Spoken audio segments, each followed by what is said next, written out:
chips and everything.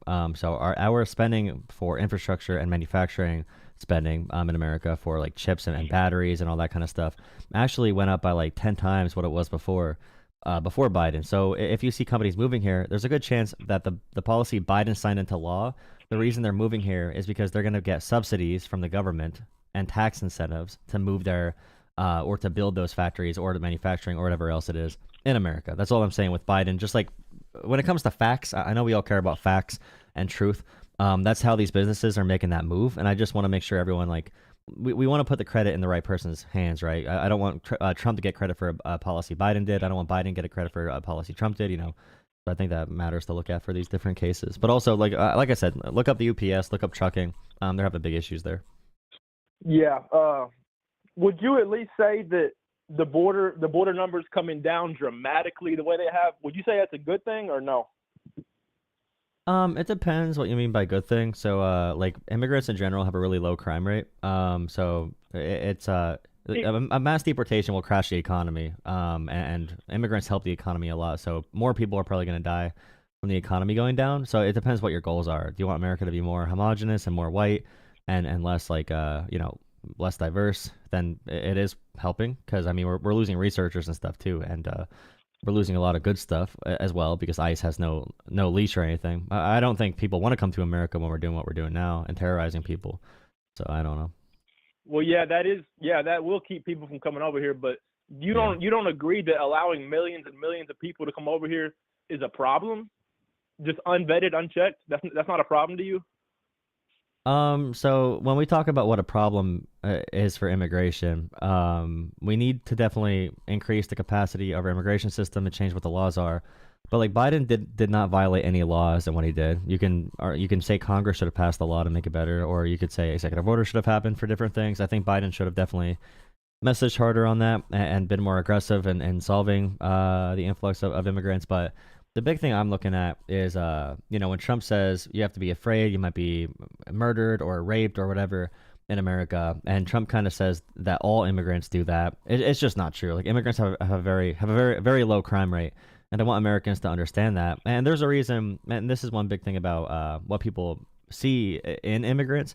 So in cities and really diverse areas, in places where people interact with immigrants a lot, usually, unless if you're like a border city or border town that has a lot of issues, usually you're going to see people say like, oh, if you live in a city, you're around immigration, you're in favor of immigration, you're in favor of diversity.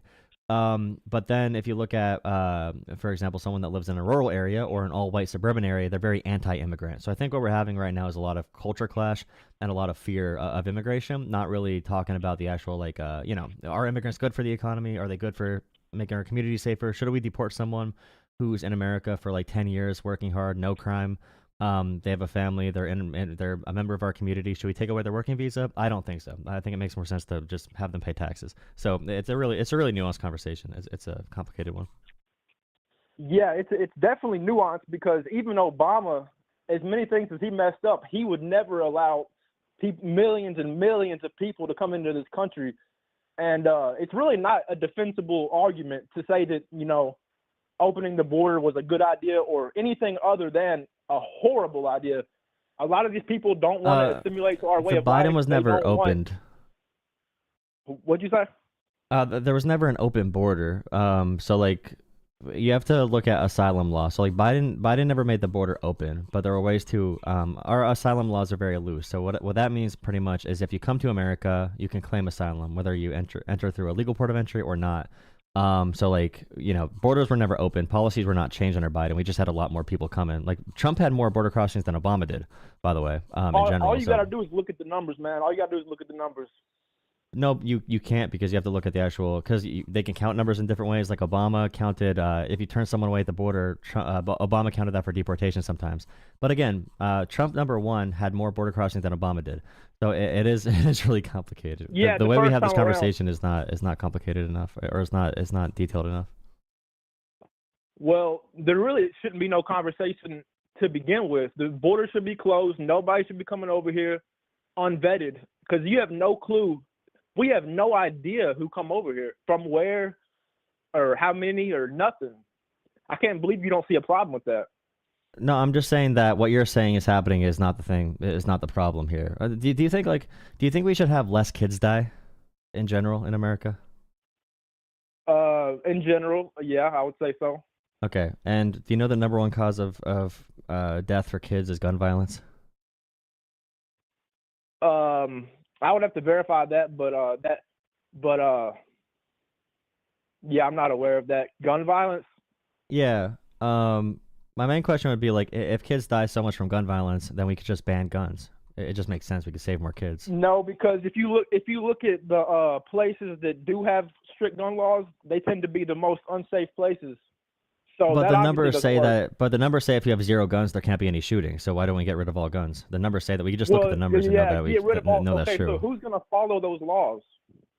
No, but we could just get rid of the guns though. Like, if you look at the numbers, it should be illegal. Like Well, who's that gonna wouldn't follow even be the border possible. laws? Who's gonna follow border laws? I mean, we should make guns Well, illegal though.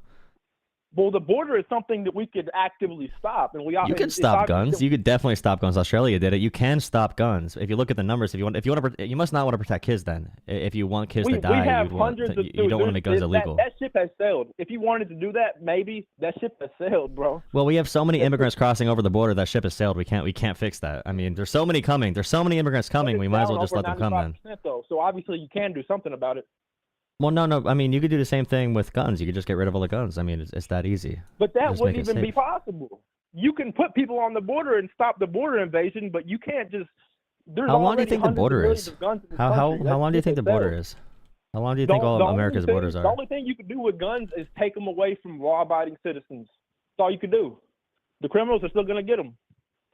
No, but like you could have a bunch of border laws too, and the criminals are still gonna get in. So I mean, I don't know. You just look at the numbers though, and know that Trump's failing right now with gun deaths and also with the border. Well, you can say because what you people are want still about dying. Trump, and there are valid criticisms, but the border issue, he's been excellent on that, and there's really no denying that. Really, there's no argument there.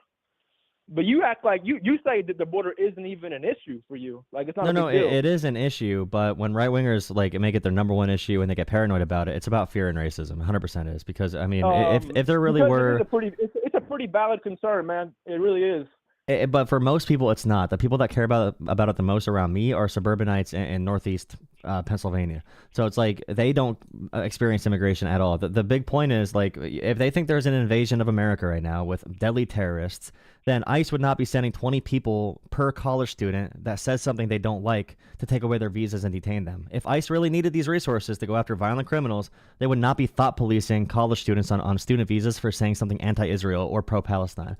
And they're also, if they are terrorist invaders, illegal alien, thug, criminals, super Osama bin Ladens, then ICE probably would not be peacefully detaining these people in work. ICE is detaining people at work right now. Like 90% of the detainees are people they got from work or from immigration appointments. There's a reason ICE is not getting into shootouts. ICE is not getting into shootouts because there are not a million evil villain migrants taking over hotels everywhere. It's just not true. Or the right wing would have more to talk about than just Lake and Riley, if that was the case.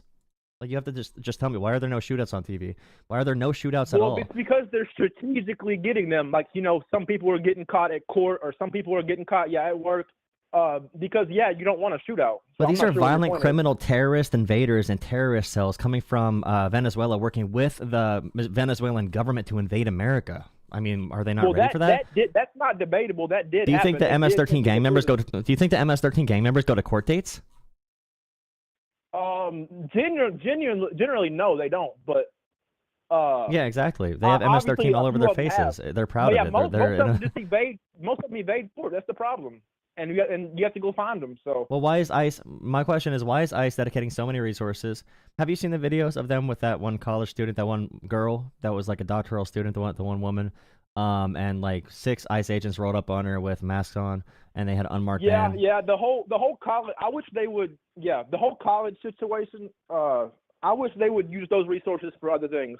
But my question is, why are they not, though? If there's really such a big issue, I think there's a reason, and that reason probably is they need to make it more hysteric and make it more, charge up the battle because they can't find enough criminals to go after because they lied about it. Lied about what?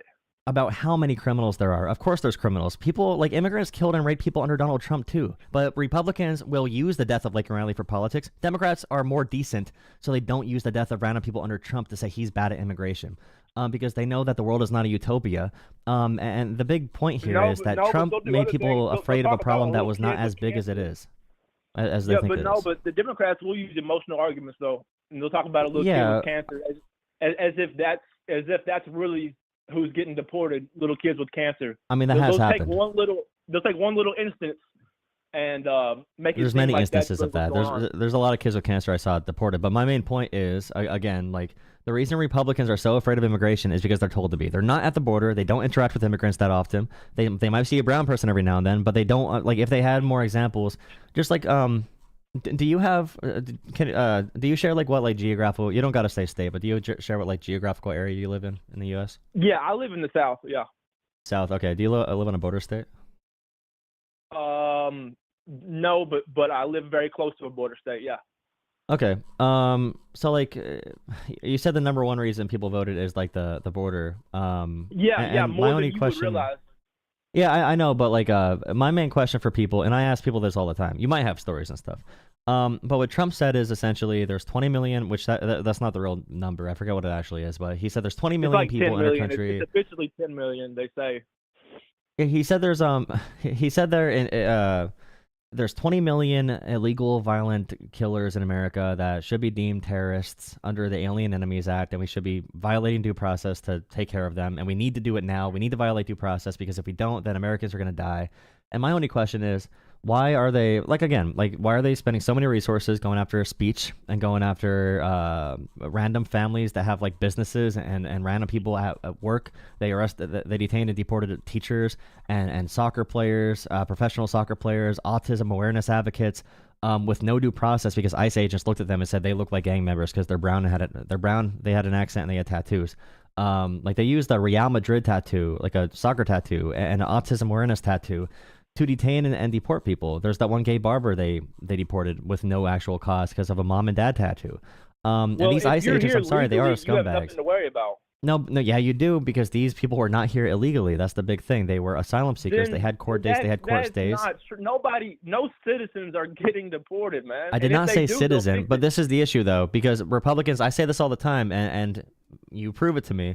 I say that Republicans have two types of people. They have citizens and they have illegal aliens. They don't care about green cards. They don't care about visas. They don't care about asylum seekers. They don't care about withholding status, if they even know what that is. So like you just said it right now. I just said they're seeking asylum. I don't even think you know what that means, to be honest. And that's a problem if you care about immigration, because that's like the number one issue. It gets overused. Of course I know what it is. It gets overused, but yeah. But there's people that, okay, so for example, the soccer player I mentioned, the autism awareness tattoo guy, like they escaped electric shock torture in Venezuela, made it to America for a better life, got away from their dictatorship, made it to America, wanted to work hard and just be part of our country. They went through legal ports of entry.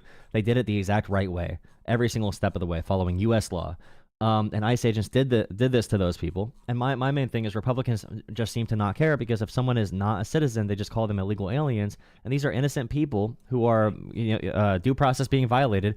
And again, they're calling this a wartime, a time of war that justifies national emergency, where we violate the Constitution and rip people out of their homes. And they're invading American citizen homes now, and they have detained multiple American citizens already. They have not deported American citizens other than 4-year-old babies and 2-year-old babies.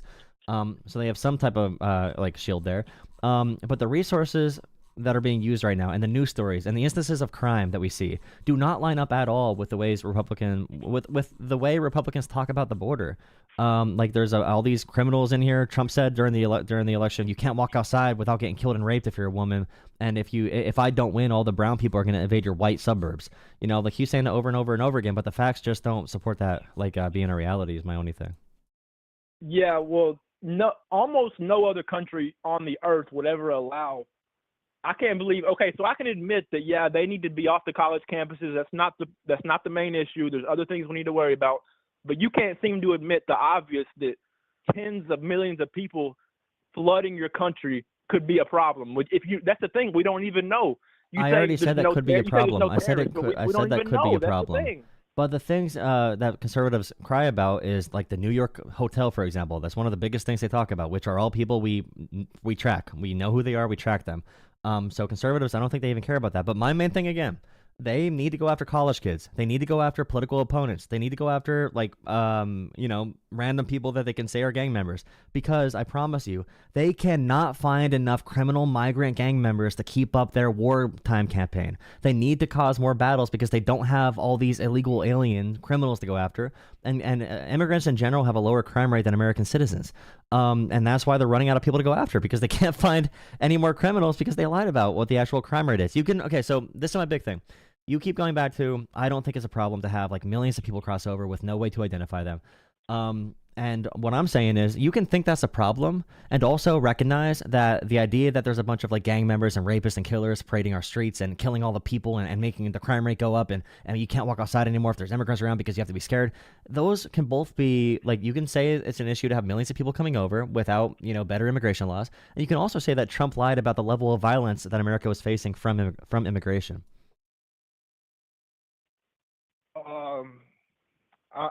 I'm not sure that there's any proof of him lying about it. That's the problem, is that we do not know who's over here. What about the Haitian dogs and cats, though? What about that? What about eating the dogs and cats? Well, I know they were eating ducks from the local pond. I'm not sure about cats and dogs. That wasn't a thing either. That was not that town, brother. Trump lied about that. He still lies about that. That's one lie. That's one lie. Can you admit that, yeah, Joe Biden messed up pretty bad, and now we got to come clean it up? Okay, but again, if you think he messed up, there's a reason, again, that you're not seeing the arrests that they promised, because they can't find the actual problem or what the problem is. If you think there's people that are coming over, the big thing people voted on is that they think their country's going to be overrun by criminals, because Trump told them that, and they did not see that in their daily life, but Trump fear-mongered about it. That's the big thing here. Like, we could say immigration law should change. Even if they weren't criminals, a lot of them come over here and do not assimilate. So it's really, it's an issue regardless. No other country would allow this. And tons of countries allow diverse people to come in. Obama didn't allow it. Yeah, Obama did allow it. He just had like standards that he would talk about to say about like learning English, which like 99% of immigrants already do, or 99.9%. They're multilingual most of the time. Free countries do allow diversity. Free countries allow diversity. Only dictatorships don't. Assimilation is not the see, this is the big thing. Assimilation is largely emotional. Like, America was built off of having Little Italy and Chinatown and all these areas of cities where different cultures could be in the melting pot and be able to share the country and all add our best qualities to it. So like, the idea assimilation is the issue, I just don't believe so, because our greatest eras in American history coincided with huge periods of immigration. Like, our greatest eras have had huge periods of immigration. And it's been that way for a while. Our best researchers come from other countries a lot of the time. Our best athletes come from other countries. They're not like I just don't think.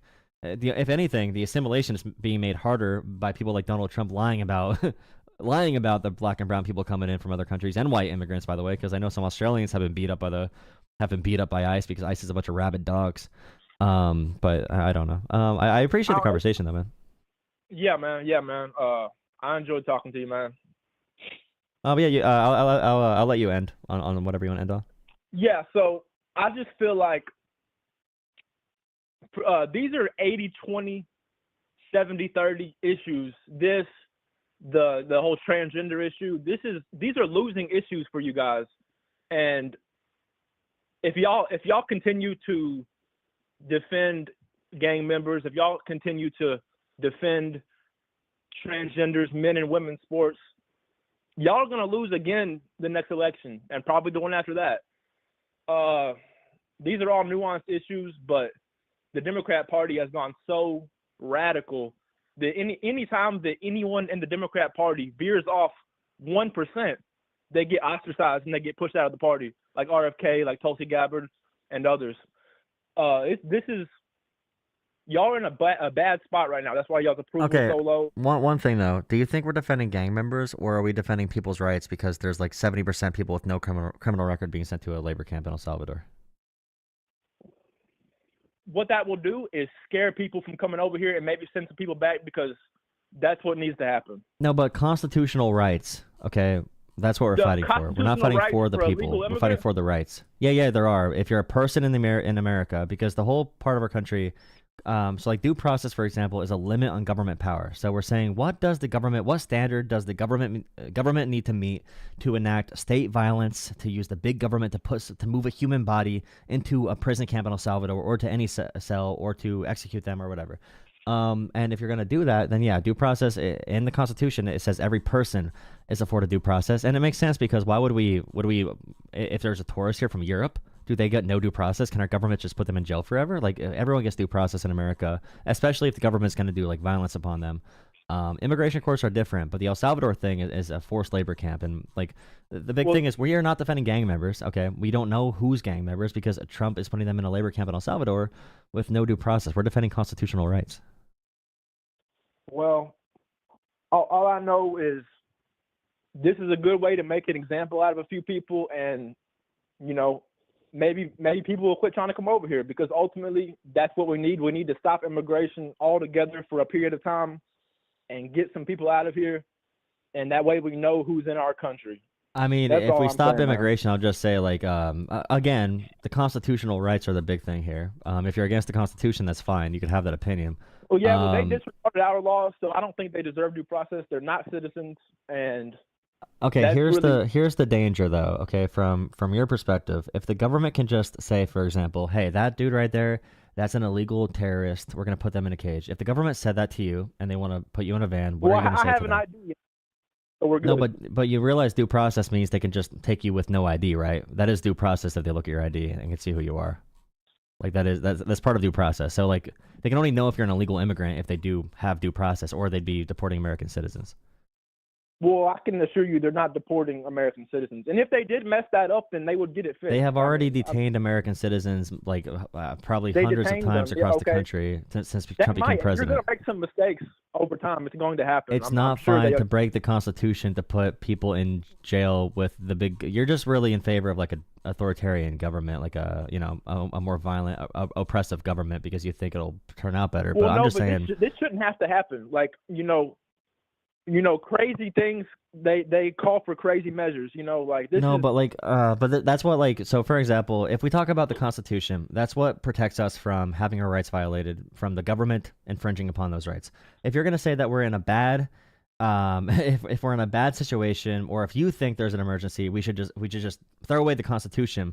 That is the same argument that Hitler made when he got ultimate power. The same argument that Mussolini made. Same argument that Joseph Stalin made. Same argument that Vladimir Putin made. Same argument that Mao in China made. This is the same argument every dictator uses to suspend constitutional rights, because they say, in service of the nation, we're going to take away your rights to make sure you're safe and put you under constant surveillance.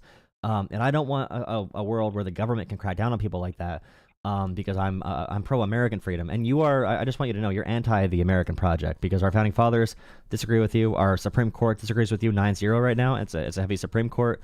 And what you're saying right now is a 1090 issue, or probably 2575 issue, because 25% of the country is a cult with Donald Trump. But don't be too confident, because the pendulum's going to swing. And if you want to deteriorate and take away these rights, it's going to come for you eventually. It's not going to ever spare you. We have to defend rights for everyone, whether you like them or not. That's what makes America great. That's what keeps America great. And like I said, you cannot find. There's a reason ICE agents are going after little college girls, because they can't find the problem that you say is a big issue. All right, man. I respect your opinion, and it was nice talking to you. Oh, yeah, and also I'm going to defend trans people, even if it's a 199 issue, because defending civil rights matters. And I don't care if someone says black people are dumb, whatever, animals. I'm still going to defend black people and want them to have civil rights, and I'm still going to defend gay people. I'm still going to defend trans people. I'm going to defend women and men, because all rights matter, and I don't give a shit if it's popular or not, because I don't want to live in a damn dictatorship. You think that transgender women should be able to compete with women in sports? You have no problem with that either? I mean, when we talk about like co-ed sports, when you're under 14 or over the age of 18, to a woman and playing in women's sports, you don't see a problem with that? In competitive sports, no. In casual sports or co-ed sports, yes. Of any physicality, you don't see a problem with that? So like, for example, in sports right now where men and women play co-ed, 14 and under, and also in college, for example, you can have casual leagues in these sports where trans people should be able to participate in. But if you're talking NCAA football, then no. Well, no. Well, yeah, women don't play football, but They But can so rugby, rowing, whatever it might be. Like okay, if so there's so just yeah. so we're clear, you do think that men should be able to play in women's sports, like maybe like fighting, boxing, UFC. You don't see a problem with that? Mixed martial arts Yes, or yes, anything? I You don't see a do. problem with that? That would be a competitive sport where there's an actual reason to say, hey, these physical differences would create an issue. Like, yeah. So in logical Okay. areas, So you can have that you're not conversation. completely crazy. Okay. All No, right. but the issue is that when people say that stuff, they're just anti-trans in general. Because if that's your big political issue, you just don't like trans people and gay people. It's just how it is. It's fine, but Well, I think you might be projecting a little bit there because I just think I'm that's not what I'm trying to projection protect is. the women. No, you're not. Okay, wait. You're not trying to protect women because right now the trans bathroom bills are allowing creepy old men to grope children because they think they look trans. You realize that, right? Little girls are being groped by old men because they say you look trans and they're grabbing them. Like that's happening legally Is because that of really these laws. fucking happening? That's happening I much haven't heard more. anything. That happens much more, and you just don't talk to women like that because that happens much more to women than trans people assaulting them. Women feel much safer at drag shows than they do at church sometimes. Like much of the time, by the way. If you talk to women, like especially like I don't know. I just don't think I should be able to put on a wig and go into a woman's bathroom. It's very odd that we're allowing that. you know what? You know what? You know what? Hey, Even a you know what the real thing is? I think you shouldn't be raping at all. And if you're a creep, and if you're gonna do creepy things, Yeah. that should be not okay in any society. If you want to walk in the bathroom as a man and just rape a woman, you can do that right now. And men do that. And actually, most rapes happen among family members and among close friends and people you already know. The idea that strangers go around and do it, it does happen, but that's a small minority of the sexual assaults. But by the way, if you want to be a creep and think about that, you can think about that all day. You can think about genitals and trans people. The truth is that the thing presenting danger to women is white men and men of all colors. Actually, sorry, men of all colors are the thing presenting all the issues. So if you want to cut down on men's rights to make sure women are more protected, you can do that. You could have a whole thing about how men are evil and you can protect women. But the thing is, trans people are not the problem. It's men, right? It's men. Men are the problem. Well, no, we should have laws against they're men. not a problem. They're not a problem until they start teaching children in schools. And See, but that's the thing, though. You could go from sports, then you go to bathrooms, then you go to teaching kids in school because you're like a ping pong ball. It's all a problem, but whenever you get into the schools, man, that's whenever you cross the line. It's all a problem. Yeah, that's what they said about black people too. They said that once the black people get into school, once they force us to integrate, they're going to teach our kids how to do whatever. Okay, so just so we're clear, you don't see a problem with them teaching kids about transgenderism. You don't see a problem with that. What age? And in what way? Anything. Well, in the ways that they're doing over in California, where they're teaching kids about genitals and all this weird stuff that Okay, kids so shouldn't here's do. one of the weird And I'm things talking too. like 8, 6, 7. So in states where they don't talk about genitals or sexual education, kids get raped a lot more because kids are unable to defend themselves. They don't know what's happening to them when they get raped by an adult because they don't talk about sex at all. So sex education does protect kids. If you're talking about like puberty, like when they go through puberty, that's normal. That protects kids. And there's more teenage pregnancies, more STDs and everything. If you don't want to teach kids about sex in general, then you are putting kids in danger to be raped more. And I hope you don't have the position much longer. But when it comes to trans people and gay people, if you just say, like, for example, oh, sometimes guys marry guys, sometimes girls marry girls, I don't think that's a big issue. You don't have to get into the details of it and go super deep. But just talking about trans people existing or gay people existing, it's probably fine. The same way you tell your kid, hey, you know, you're white, but not every person's white. Some people are black, some people are brown. We don't got to talk about it too much right now, but, you know, some people are different. You know, he dates a guy and whatever else. You could explain things to kids. I don't know why we want to baby our kids nowadays. Conservatives want to put their kids wrapped in bubble wrap and never show them the outside world. I just wish we would stop having this victim mentality from conservatives where kids and people can't handle tough conversations about anything anymore. Well, listen, there's a reason that the transgender population is increasing dramatically. And it's because kids are getting taught, and they're getting more or less groomed into becoming trans. No, it's just more legal now, taught. more accepted. That's why. The same thing with why people are more left-handed today. They could do more things with their left hand. It's the reason that we have more organic food. Organic food correlates with autism rates, by the way. So organic food must cause autism. I believe that, honestly. I'm sure. But I don't know. This wasn't an issue 10, 15 years ago. Well, wait. We've gone so crazy. Wait, 15 years ago, the big government said gay people can't get married. You realize that it was illegal for marriage equality 15 years ago. So it makes sense, right? I'm saying, yes, of course, but do you not see how crazy this whole country has gone? And most countries don't operate like this on any level. Well, free countries do. Free countries do. To be fair, like free countries like operate like this. Okay, so you would agree that we're a free country? Well, I mean, you want policies for gay and trans people that Saudi Arabia has. I don't like their. I don't want to be Saudi Arabia or El Salvador, but you like that because you don't like America very much. But Well, I don't think that any type of sexualization should be public on any level, whether it's not heterosexual. sexualization to tell kids about sex.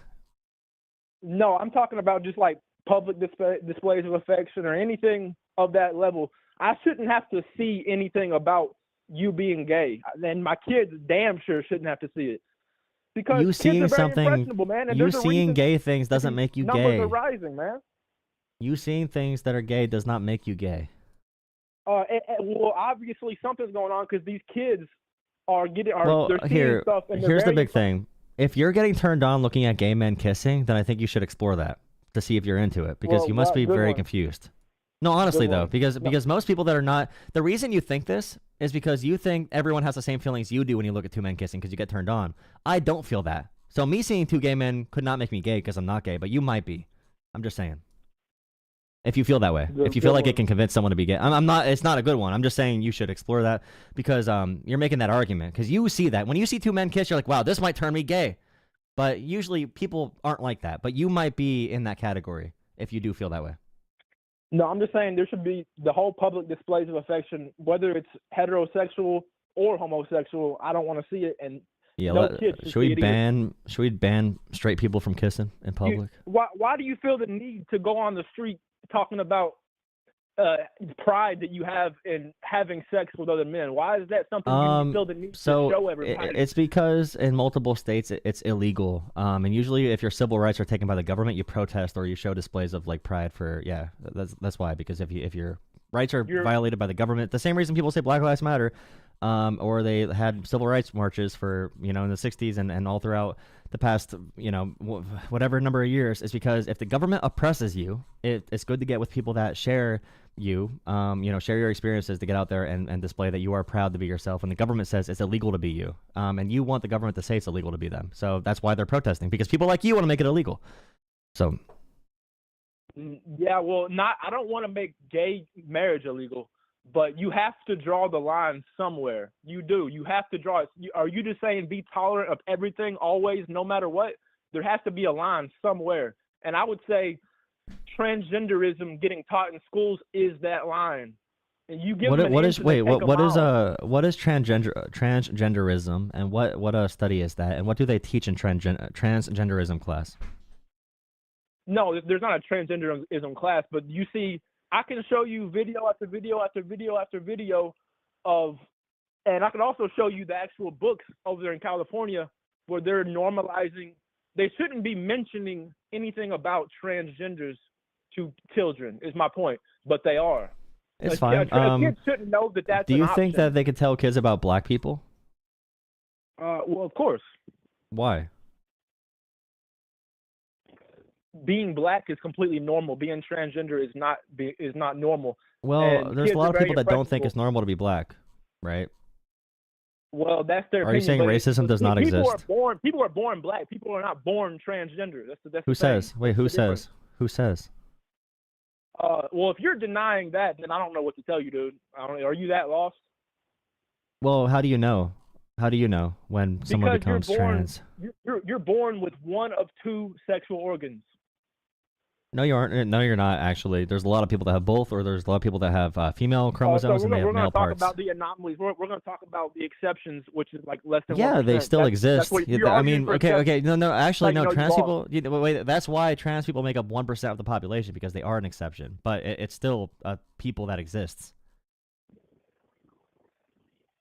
At a pace that is not natural. There's something else going on. It's 1% of the population. No. It's just when things become more legal and accepted, people become that. Like interracial marriage, for example. We saw a huge surge in interracial marriage after the 60s.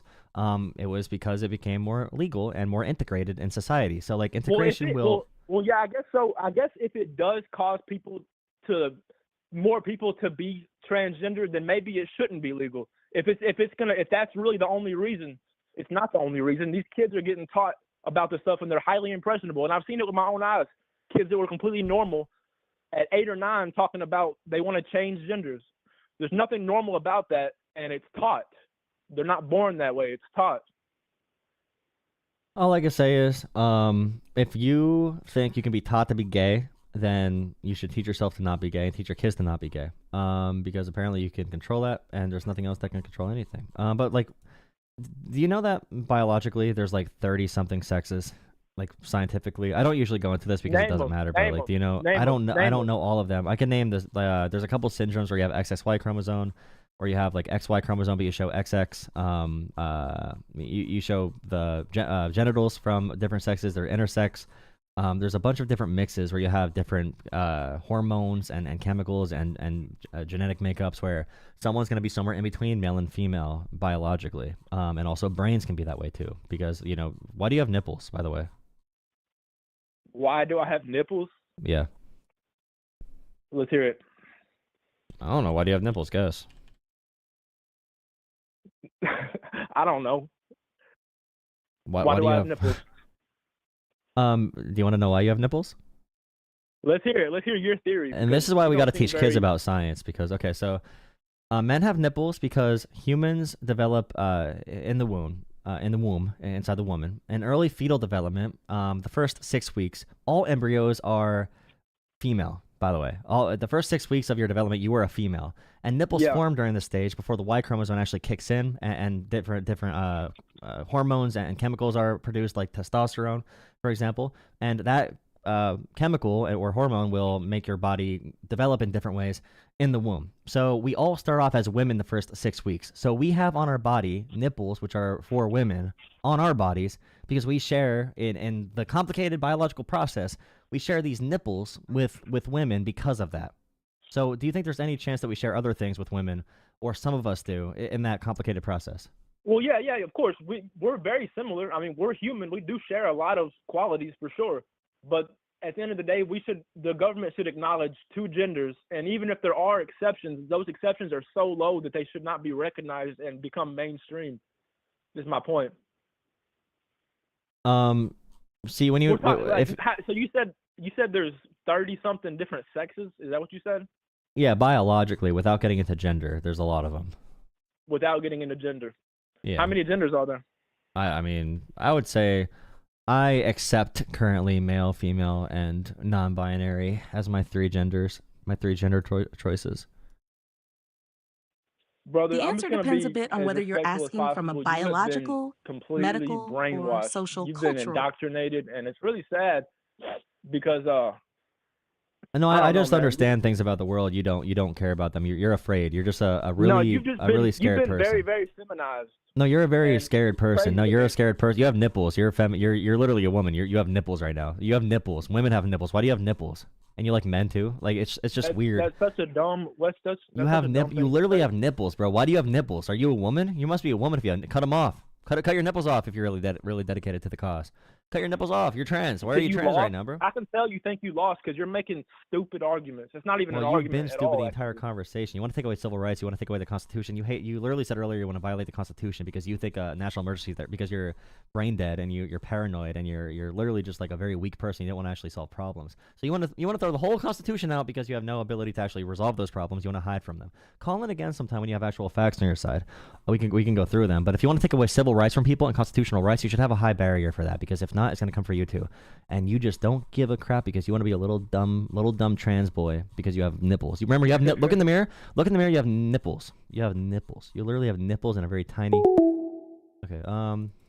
Okay. I'm gonna take you to my. We got 2 short streams. I was gonna thank you for the super chats. I'm gonna send you to the other short stream because I have 2 going to. I don't know for fun. Thank you for Jeremy for $5. Thank you so much.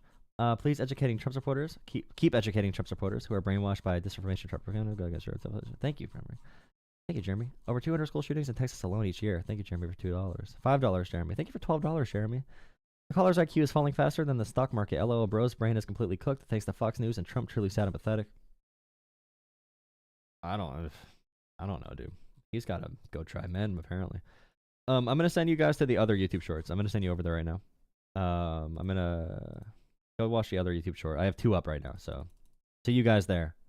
Thanks for watching. Drop a like, subscribe if you want to donate. Donate to Jolah Politics on Jolah Politics on Venmo, Cash App, or PayPal. Jolah Politics, or through the coffee link for text to speech. Become a channel member for $3, etc. Thank you. See you guys over there. Wait, thank you so much for $10. Initials HH. Initials HH. Thank you so much for $10 on Venmo. Thank you so much on Venmo. Thank you. Which one should I take? Which number do I want? Which number? I'll take this one. Call from. Hello, what's up? Hello? Howdy. Is this on the YouTube thing? Yep, this is the Politics YouTube thing. What's up? Alright, just about liking Trump or hating Trump. So I think Trump is probably one of the worst presidents in recent memory, so. Why? The economy's crashing, our tourism's down 30% because people don't trust America, investments are leaving. Trump is currently terrorizing college kids on student visas because of their speech, being pro-Palestine, because he's bought out by Israel, and he's very corrupt. He has a cryptocurrency, which if you buy the cryptocurrency, you get a exclusive meeting with Trump. If you are a top bidder for the cryptocurrency, he's scamming his own supporters and profiting directly from the presidency more than any president in American history. He made corruption more legal. There's a lot of stuff. Damn. But I like his hair, though. He's a sexy man, right? China, Kamala. Thank you. SMH, bro. Please drop a like on the stream. Hello. This is the YouTube thing. Hey, how's it going? Going pretty good. How about you? Hey, good. Hey, question. Your caption says diversity is awesome. How do you explain that? So in America, diversity is the sole reason why America is a superpower. We can get researchers from every country. We get athletes from every country. We get workers from every country. It's the reason we can compete with Europe and China and every other global power. And being able to handle diversity, having, Chinatown, Little Italy, we have a bunch of different cultural centers borrowed from cultures around the world, very borrowed. So you attribute our global power to diversity? Yeah, every surge in American greatness coincided with a surge in immigration. And like we have had so much about Ellis Island, and objectively, our top researchers that bring so much to our economy and medical research are a lot of them are immigrants. So yeah. Okay, so if I were to say diversity is bad, how would you respond? Diversity is only bad if the society is a weak society. So like good times create weak men. So I think America is becoming more weak now. We're becoming less able to handle diversity because people are very, very weak emotionally and they don't want to handle tough conversations. And countries that have no diversity end up being more likely to be dictatorships. Like China is more ethnically homogenous. Russia, dictatorships can be non-diverse, but free countries are typically more diverse than dictatorships. For a reason. So do you think being against diversity is xenophobic? Being against diversity, I think it's anti-freedom in general. So yeah, I'd say like nationalism is very anti-freedom, and nationalism usually leads to dictatorships. So think of it this way: like I have a 2-year-old, right? And I'm white. I'm all white. It just goes back Caucasian, whatever you want to call it, right? I lived in a heavily Hispanic community, to the point where my daughter would have ended up being the minority, right? So I moved to an area where she wouldn't be the minority because I felt like the community I'm in now, which is ironically all white, well, not all, but mostly white, we share values. So I would debate and just say that sometimes, not all the time, but diversity can lead to clashing cultures, which would lead to other issues. What do you think about that? I'm not saying it's easy. Diversity is challenging, but I'd say diversity is a necessary hurdle to have a free, prosperous country that could be a superpower. And like, it's not easy. It's a challenge. And I wish the left was more honest about that, because it is actually normal. For example, if you're in a rural community or a suburb or any community, you could be in Africa, you could be in Asia, you could be in Europe, anywhere. If you're a homogenous society and you introduce someone else from a different culture, different background, different language, different norms, whatever, there's going to be natural friction there. But again, I think it's definitely necessary. And I mean, I'd be curious from a value standpoint. I mean, I grew up in a very dangerous white area, 99% white because everyone's poor. and everyone, and that's usually the biggest predictor of crime is if someone's poor over everything. Sure. I think poverty breeds crime. There's no doubt about that. I think diversity doesn't breed crime, but it may not make people the most comfortable, right? Would you agree with that? Yeah, but the thing is, in America, like, would you say that you understand why Black people feel like awkward if they live in an all-white community? Sure. Yeah, I would feel awkward if I lived in an all-Black community. Yeah. So I would rather just say, like, we should probably strive to not have communities that are like 99% of anything, and be more integrated to avoid culture clashes like that. And I'd probably say that all of our suburbs and urban areas and whatever else makes it harder for us to have a more like smooth entry of other cultures because So we're stuck in our own bubbles. But how would that work logistically, right? You'd be kind of forcing people to be like, okay, accept this person that doesn't look or sound or act like you. That's a challenge, right? Yeah, it's a challenge, but also I'm happy Black people have rights now. I mean, that's the argument they made when we wanted to have civil rights movement, for example. That's the argument that the KKK made and the South made about like the civil rights or the Civil War. So that's the same argument that we've always had for like why we should be like separation or segregationist. Right. So yeah, so I'd be. Well, that's why I live in a sundown town now. So what used to be a sundown town where there were signs when you cross the state line that said, if you're Black, make sure you're not in this state by sundown. And it's not like that anymore. I'm not going to say where I live, but it's because of that. There's still, I've probably seen like 4 Black people in a town of 14,000 people. It just doesn't happen now. I don't think that's a good thing. But I don't want to sound racist. I don't even want to go down that road. It's a very fine line, right, to walk when you're thinking about diversity versus segregation versus xenophobia.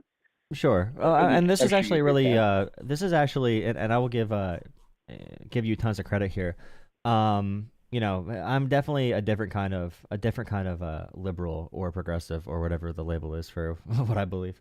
Sure. Because I'm from a very white community, so I understand the anxieties and fears. And largely, like if you're in a very white community in rural areas, often when cities become more, they use gentrified as the term, but in general, when cities become more expensive, the people that move from cities are going to be from the absolute lower classes. So in the 99% white rural areas, for example, that have cheap housing, the people moving in from cities are probably going to be not white or a person of color. Saying not white's not good. A person of color. And they're more likely to have a higher crime rate or be social deviants or whatever it might be because they're poor, not because of their skin color, but because they're from a really poor urban area and they were forced out because of the increased housing prices. And now these white people in this area are having this stereotype of the dirty Black person that doesn't want to work. They're having that stereotype in front of them now, and it's like a self-fulfilling prophecy. Whereas if it was someone who's like a wealthy Black person, I know someone that makes a lot of money who's Black who lives in a very white community, and they still get looks, but they make 6 digits, so it's like they still accept me, and they're scared. They're scared of me. He has enough money to have a private basketball court built with his name on it. But they were worried about him bringing other people to have parties there. So he still dealt with racism, but it was a different kind because the people there were like, oh well, he has money, so he can't be that dangerous. So like, I would also say that the anxieties that we do have are largely, a lot of them can be valid because it's a natural human response, which I don't think a lot of progressives will say. And I think that's why I think I need to become a larger voice on YouTube and in general so I can talk to more people about this. But also, we can't be extremely hard on people because there's another group on the other side who are literal white supremacists who want to spread shit about Haitians eating cats and dogs, who want us to have more racial fights and race war and culture war so they can divide and conquer us. So we also need to speak out against them because if I tell a white person, like if I told you right now you're evil and racist for having these anxieties and being honest about it, then their message is a lot more appealing, right? So we need an effort that says like, okay, this is challenging for these reasons, and here are the steps we need to take from all communities to make it easier when communities do become more diverse, and that involves talking about the sundown towns where the white people there don't want Black people to move in. That goes for the people that talk about race on the left and the right. Like we need to drown out the white supremacists who really want us to have race wars and talk about Haitians eating cats and dogs and need to lie about immigrants to drive up anti-immigrant sentiment. and have a real way to work on that with everyone, with everyone involved. And we need to have an open dialogue where people can be honest, because how else are people going to be able to, learn and collaborate? Well, you got to have civil conversations like this, not these tools that are trolling you on YouTube. So yeah, I appreciate that. And, on that note, though, you're progressive. You just identified as that, correct? Yeah, and I want to say one thing, too. Epoch brought up also when there's two stories I want to say for the chat's sake as well. So when the law came down in the 60s and 70s where black people were being forced to integrate with the white communities that did not want it, many communities, like if there's a public pool, for example, when they were told that black people had to be able to swim in the public pool, a lot of them just filled up the pool with concrete. They drained the water, filled it up with concrete, because they'd rather have no pool than allow black people in the pool. And also, Epoch and Chat brought up how historically, when majority black communities, and we talk about like Black Wall Street, when they gained wealth, they got burnt to the ground and lynched with like the KKK and everything through probably I think that would have been reduced in the 70s and 80s, but it still was not gone. And skinheads were active until the late 90s. So those are things to take into account for the chat. But yeah, go ahead. Well, I don't look, as a conservative, and I would say that I'm proud of my heritage. You want to call that white, whatever you want to call it. I'm proud of it. That's not acceptable. The stuff that happened in the past, it's not okay.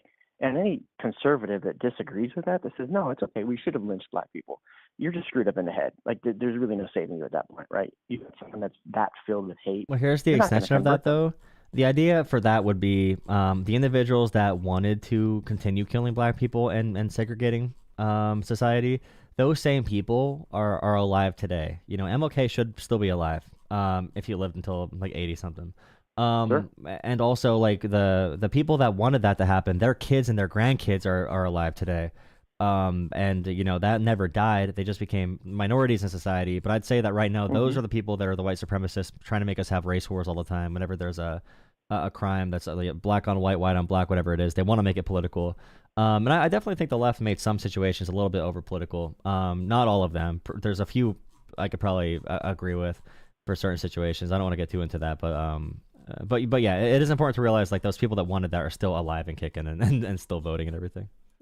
They are, but I think we've moved along farther in a society that even the farther right-wing people see them as crackpots, I wish, but Steve Bannon and Mike Miller, or Stephen Miller is an open white supremacist, and he's like Trump's right-hand guy. Stephen Miller is like that bald, freaky guy that is what he talks. How does he talk? President Donald Trump wants to get rid of all the illegals. Like he makes that like that voice from like, if you don't like Squilliam from SpongeBob. It's like and Tom Homan is definitely. I'm confident he's a white supremacist. He just looks like one, and he talks like one, and acts like one. And Steve Bannon he's a big Trump guy. And Trump, like when he says you could tell they're criminals just by looking at them, and we can violate their due process because they look like criminals. That's also a white supremacist sentiment, which is like true racism in my opinion. If you say, oh, we could just tell by looking at him if he's a criminal. But wait, you don't have like evidence that these people are white supremacists? It's just Stephen Miller. Theory? I mean, Trump slept with Hitler by his bedside for like 50 years. New World Order and also Mein Kampf. So I mean, Trump's dad was a KKK member. Elon Musk's grandfather was a neo-Nazi. You could look that up. So their grandfathers and fathers, like, I'm not even just saying this. Like when Musk made that hand signal, he was probably just trolling. But his grandfather is an avowed neo-Nazi. You can look up his book about how they want a dictatorship by the technology gods. His grandfather wrote in Canada. That doesn't mean that Trump and Elon are necessarily just because they're related to people that were, right? But I'm saying, like, when Elon Musk goes on rants about multiculturalism being the number one thing killing society, that's the same exact argument Hitler made, and J.D. Vance makes that argument often too. And if you just think about like what the focus is, I don't know if you heard me talking to the one guy about like they want to drive up anti-immigrant sentiment because you could tell right now. Because you'll see like 20 ICE agents going after one college girl that says something bad about Israel, or like just very like minorly pro-Palestine, or they're going after people who are just at work who have no criminal record at all, who the members of the community love them, but they just took away their visa because they have to find people to go after. But meanwhile, Vance and Trump are talking like, if you go outside, then you're gonna get raped and killed 24/7. It's like that's just like. If that was happening, if there were terrorist cells ingrained in America, there'd be shootouts. There'd be a lot more news. I know, but that's the thing, though. If you fearmonger based on immigrant hatred, I have to say you're appealing to that base that does have pretty backwards views. And I don't know what percent of it is. I mean, I think the polling said like if Trump wanted to deport American citizens, like 10% of Americans would be okay with it. So maybe it's 10% of Americans are like still there, and then it's like 25% are kind of okay with it, who support Trump no matter what he does. It still is a sizable amount of the population. And I think a lot of people, like what you're saying right now, where like you've thought through this a lot, but you're still sympathetic to the arguments they might make, even if you don't agree with them. Obviously, like Sure. the KKK made the arguments you made about like integration, but they made it in a very, very bad faith, evil, disgusting way. I think you're making it in a good faith way of like, how can we make this like not a problem in the future? Sure, that's the point. Good talking to you, man. Thanks for chatting. All right, I appreciate the call. I appreciate the openness as well. Have you a good night, man. You too. Oh man, that's a conversation right there. It's a conversation, dude. That's a scary conversation. I can't talk about that too much. The left is gonna cancel me. Please drop a like and subscribe. Thank you so much, MP, for $10. Thanks for defending and educating. Thank you so much. I really appreciate that. Thank you for the donation on Cash App. Yeah, if you want to donate, Jolah Politics on Cash App, PayPal, or Venmo, or you can donate on Coffee. You can call into the stream again. I don't know if I recorded that conversation. I don't know. My issue is, how are you guys doing in chat? I wanted you to ask him to join Discord. Ooh, I could text him. I could text him the Discord link. I forgot I could do that, actually. What's his name? I think he was done talking, though, since he left. Yeah, he left pretty quick. I'll send him the Discord just in case. Yeah, and for that thing, DJ, I was thinking of having... I have to make a setup for it for nights that I have time to stay up, because I'm like, how can I make it where it's like a duel? A duel. Like, what kind of format can it be? Or like a place for people's names, or like a format for Discord. So I'll brainstorm more on that, because we could give opportunities for people to challenge each other to a duel, and then I can host it on the second channel and make it like an after stream thing if my stream keeps on growing, hopefully. Okay, we'll talk about that though. I have so much stuff to do this week, dude. Oh my god, I just drove to like I drove for work today too. It's like 3-hour drive, 2-hour drive, whatever. I'm sleepy. Okay, lines are open again. Thank you for watching. We'll do it whether it's recorded or not. I have to do everything recorded to enjoy it. That's why I'm talking on YouTube. Whoa. Okay. To accept, press 1. Hello. Hey, man. Thanks for taking the call. Yeah, definitely. Thank you so much on Cash App, Porsche. I was like Porsche PB. Thank you so much for $5 on Cash App. Thank you so much for the donation. Yeah, what's up? What was your name, just to start the conversation? It's like a nickname. You could say Jolah, like Ola. Jolah? Yeah. Okay. Hola, senor. So a couple things in that last conversation, which was a pretty good conversation to listen to, and gave me a few ideas. You were talking about diversity and your ideal would be getting rid of these pockets of segregation, right? Yeah. It's just that we see through data as well that, like, is it called contact theory or something? Well, it's like where people are very anti-gay until they like have a gay kid, or if they go to work with a gay person, or if they go to work with a Muslim if they're Christian, or if they go to work with a black person if they're... Yeah, I forget what the actual... It's like social contact theory. I forget the actual term for it. But yeah, it's really beneficial, yeah. In psychology, it would be called exposure. Exposure, right? Yeah. I'll try to look up the sociology term, yeah. But in my opinion, I think there's a really healthy mix of it, right? Not necessarily right now, it could improve, but the thing is, from those segregated communities, and I'm not saying I would like them to stay segregated as far as in the city in a whole, not being able to commute and interact with all the other sections of the city, of any given city, right? But those little pockets create really in-depth culture that the rest of us get to taste and experience, right? And I think if you went about and created an entire country that is equally mixed, right, I think you lose those little pockets of culture that we get to see things like rap or Mexican food or you name it, right? Getting to try, It depends, like you know, Asian Asian culture and you know what I mean? Yeah, Like, I'm also okay. So yeah, I was correct about the social psychology term. It is social contact theory or contact hypothesis, and the definition is or it proposes that direct interaction between members of different groups can reduce prejudice, discrimination, and conflict if certain conditions are met. So maybe I can go back into studying that to look at they list like equal status. So equal status in the setting matters a lot. So high levels of inequality can really mess it up. So you can't just have a bunch of rich people from one culture and then poor people because there's going to be a yeah, lot more probably division based on those grounds. There should be probably a shared objective in the community or something to work towards, or just a common understanding. Intergroup cooperation. Groups must be in a cooperation mindset, not competition, which is a big issue right now in America because no one wants to cooperate. We're completely gone from the New Deal era. We're actually unwinding all of that. And there needs to be institutional or social backing for the interaction. So authorities, laws, norms. That's impossible right now in certain states for women, for abortion, and also for a lot of trans people and gay people. And DEI right now, doing that alone is killing our relations. So, and when I say like pockets should not be happening, I mean like suburbs and rural areas that are literally 100% one race. I'm not talking about cities where there's like Chinatown or whatever. That's fine. There's going to be cross interaction there. But as far as like, I wish I could take everyone from the small rural towns to the city, because when I talk to someone from my hometown and I say I'm going to Philadelphia or New York or Chicago, they're like, "Stay safe, dude. You don't know what's gonna happen there." Yeah. And it's like I'm walking. Yeah. I could lay on the ground and be fine. Like in most of these cities, even in probably 99% of the areas, even the so-called bad areas, there's a very low chance something bad's gonna happen. And I wish I could take them there and show them that, because they think like I'm gonna be in a war zone when it's just not what it is. But Fox News and like politicians lie to them, and I'm like, you realize this is like the richest, like in Chicago, for example, like the area that I'm staying at is like the richest area of the country. Like Chicago is not literally just like gang members killing everyone. Like that's not literally what it is.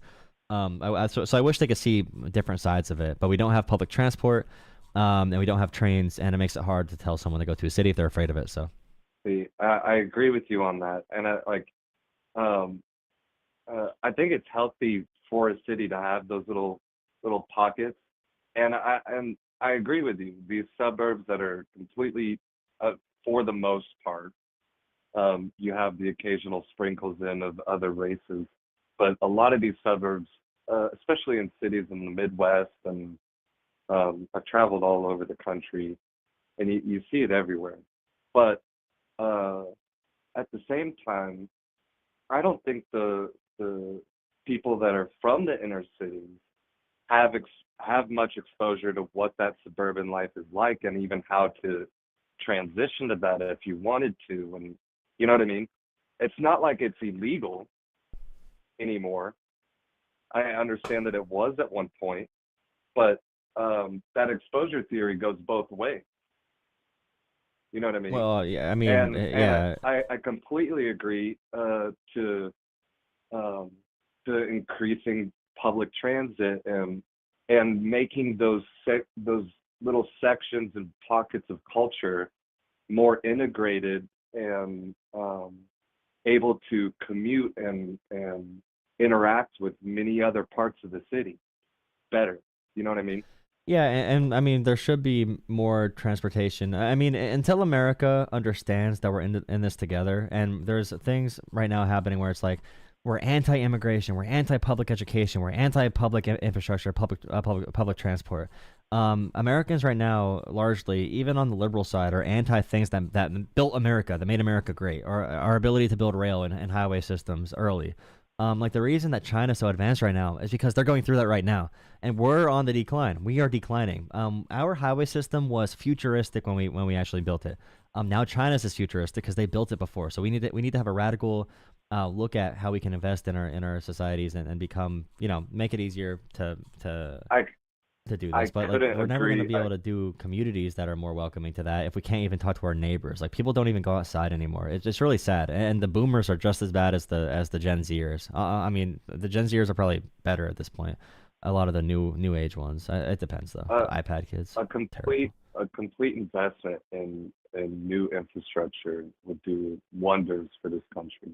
It's a point I've brought up before amongst friends, but there was this age in America where we built the Golden Gate Bridge and we did the Hoover Dam and all these massive infrastructure projects that did wonders for the cities around them, right? That they worked for. And it's rare that we see any new development like that makes us proud to be Americans, and that we come together and complete these for sure awe-inspiring, projects.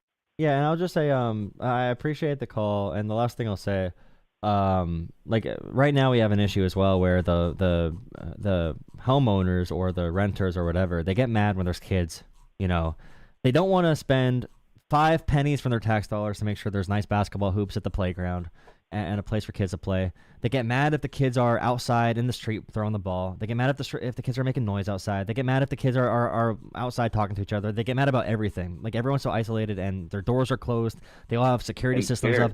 Even in the safest suburban neighborhoods where there is nothing but wealth around and no crime in the past 20 years, they have these security systems and 25 signs up, and they're afraid to keep their doors open. Like during the day, or not even doors open, just to walk outside, to just go outside. And there's some communities where there's a reason to not want to have your door open or to be outside. But the thing is that everyone thinks that right now, and there's zero effort to make, if you do have an area like that, to make a third space, to make a neighborhood, to make a park, or to make a community center. Libraries, I think libraries are my favorite place to go, and I hate reading. I'm bad at it.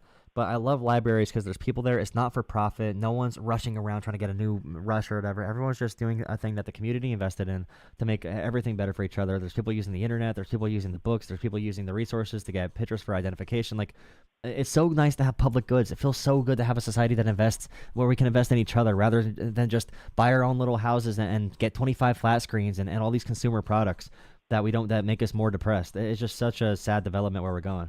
But yeah, thank you for the call. Completely agree, and wish you the best, man. All right, thank you for watching. Have a good one. All right, phone line's open again. Thanks for watching. Thanks for liking. Thanks for subscribing. No reason you should be scared to say words. Why is every liberal weak looking? I want to stand next to some of you guys. I really do want to stand next to some of you guys, bro. My neck would hurt from looking like that, looking down. Oh crap.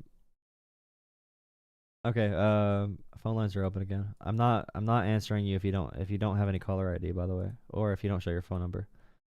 I don't answer those calls. Just so you know, brother. Hey there.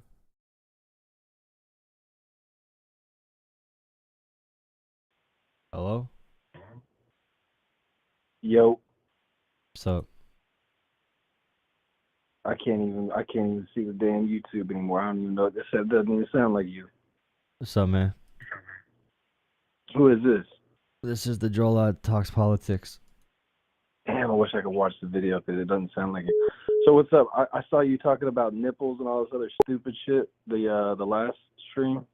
What are you talking about now? I just joined in. We just talked about investing in public areas, public transport, education, other things to make communities better. Oh, that's pretty healthy, good stuff. Actually, that doesn't sound so insane. Most of the shit I always see you say is insane. That sounds pretty reasonable. Well, the insane party is the Republicans who are against doing that, to be honest. Oh, see, now you got to try to divide people already just based off of politics. It's like, you came in talking about nipples, why don't you? bro. You just talked about community environments and getting people to come together and stuff like that, right? I mean, yeah, and Republicans are an enemy to me because they don't want that. So only Democrats can go into the library? No, but they usually are the ones that want to pay taxes to fund it. They usually don't vote against it. Republicans do. I live in a mainly Republican state here in Georgia, and our libraries are freaking phenomenal. They got lots of books. Nobody's acting like a fool in there. So I don't know what you're talking. I mean, why would we not be allowed to go in? I mean, I didn't even vote, but I'm just wondering, why would Republicans, because I live in a Republican county, why would we not be able to be in libraries? Why do they bother you so bad? No, just Republicans want they want to spend money on war, and they don't want to spend money on anything for the American people usually. So like whenever like the pipeline goes down magically after Biden becomes president and stuff like that, that's not you don't think twice about that though. You just think about war. You think we're just the only ones? You think the Republican Americans are the only ones who cause war? Oh no, Democrats fund war, but Republicans only fund war. Democrats fund stuff at home too. They only fund war, really? Yeah. They fund war and tax cuts. Yeah, Democrats they fund. Democrats also fund Medicare, Medicaid, and yeah. Because you said they only do. You said they only. Yeah, Republicans only fund war and they cut civil rights. Yeah, that's what they do. Yep. See, I'm trying to give you a chance to take that back because it sounds ridiculous. I mean, that's all they do. They don't help Americans. They don't do things for Americans. That's for sure. They want to cut all the programs to help Americans. I think both parties try to do what's in their best interest, and I think the Democrats are actually selling us out to other countries because those are the people that are making these deals that don't even make no sense for American people, and half the people aren't even American people anymore at this point. They're letting people in from other countries on these bullshit premises that they're like, oh, we need to harbor them because they have nowhere to go. These people are dying to come over here, and they know when there's a weakness, and that's why they attack the weak points. Do you think there's a that's why Trump had more border crossings than Obama because they knew it was weak. What are you talking about? Trump had more border crossings than Obama. Who gives a crap? Do you think that Biden had more or less than Trump? No, because Trump's weak versus Obama, right? So Obama's stronger than Trump. You're going to use that logic because you know what? That's like sales every year. There's more and more people that grow and become born and things like that. So it's an exponential increase in population. So the numbers are always going to be skewed. You're going to have higher sales every year. I said that to make you understand why your example is dumb. That's why I said that. Are you pro-tariffs? What's my example? What was my example? Because you said something first. Tariffs. Do you think tariffs are good? I said nothing about tariffs. What you said, you were saying that to refute my example, but you gave an example of something on your own first. Because you said it's because of weakness that more people come. So if more people came under Trump than Obama, then it's because of weakness. Dude, okay, so Obama, you got to understand here. First of all, the left hand probably works with the right. There's probably a lot more going on than we really know. So for either of us or anybody or you, I know everything that's happening. Yeah. Oh, okay. I was just about to say, for anybody to act like we know everything that's happening, I do. Anybody that acts like they know that is clearly full of crap, and we can. No.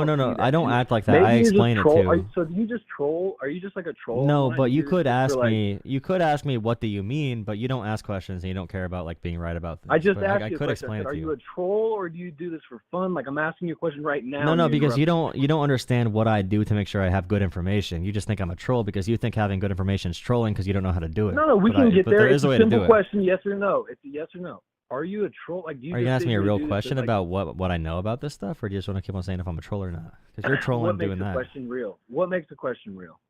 What is real? Am I real? Am I? You're answering my questions with questions. I exist. Therefore, I am. Did you eat mushrooms too many times? What's going on with? Therefore, I'm not existing. My big point is everything, one big thing you can see. And you're answering questions with questions. You're in a corner, bro. One big thing. Yes, I'm in a corner.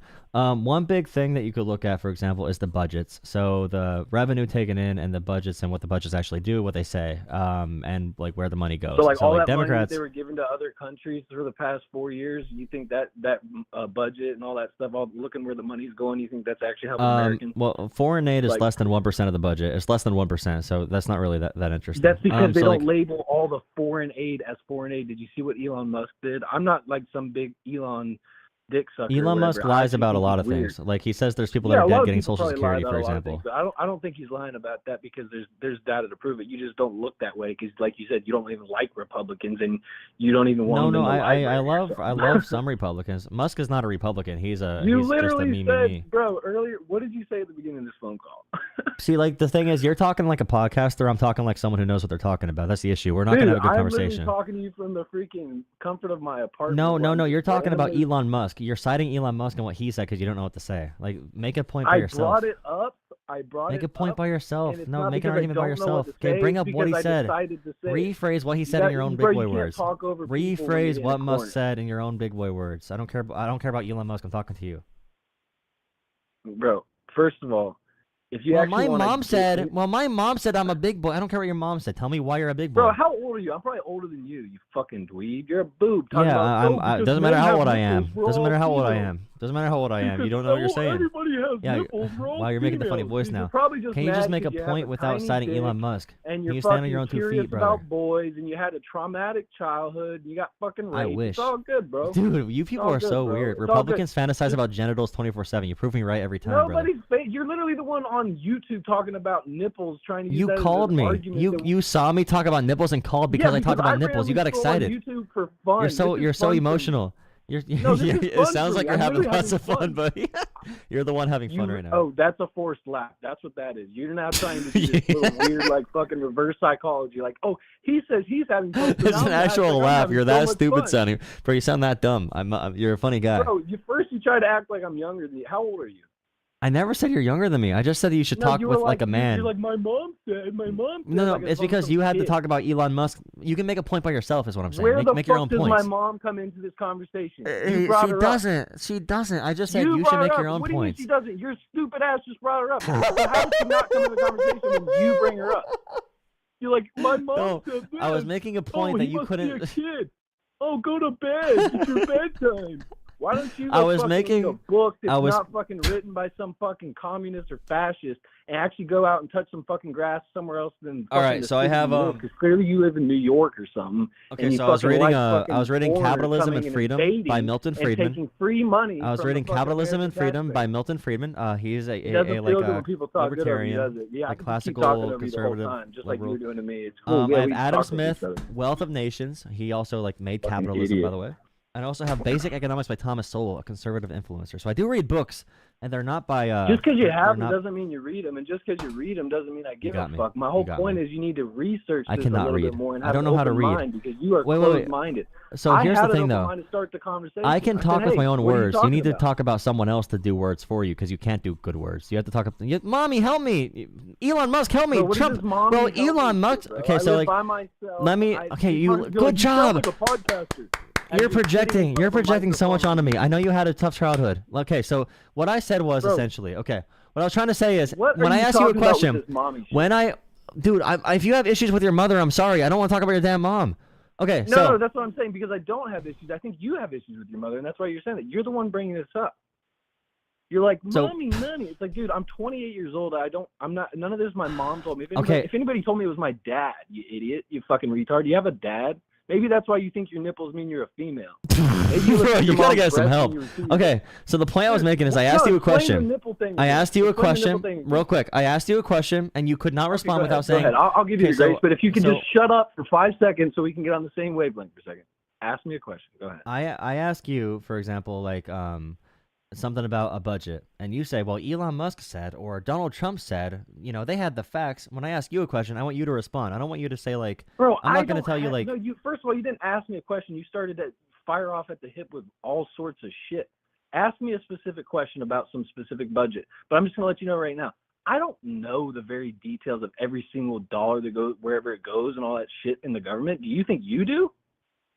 No, I really know. Do you think the shit that they tell us is even true?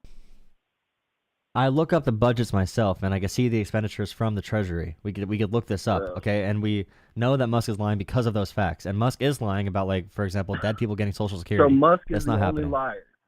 So Musk is the only liar. Everybody else who could possibly be lying embezzling money from taxpayers. I said that Musk is lying. I didn't say he's the only liar, but he is lying about the thing you cited. That's why I said he's lying. But you're taking a stance as if he's like you're trying to make a huge point that he's a liar. It's like, do you think that they're not all liars? We're all liars. I've said a lie before. I probably told a lie today to somebody. Have you? I mean, everybody lies all the time.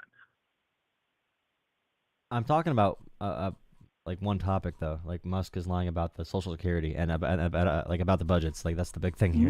Musk has talked about multiple topics. So I mean, we'd have to narrow which topic down. And the only reason I brought up Musk is because he's the one that made a bunch of headlines and news and all this shit, news headlines and whatever, over finding all this wasteful spending within the government. And but he did not find any. He lied about it. He started off with $2 trillion.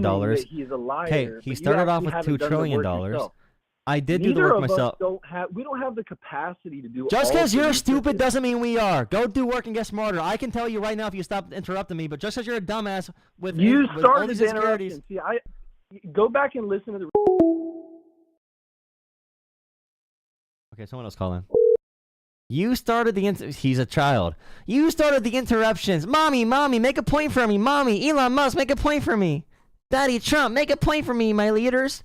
Make a point for me. I am a cuck. I need you to make a point for me, leaders. I am a cuck.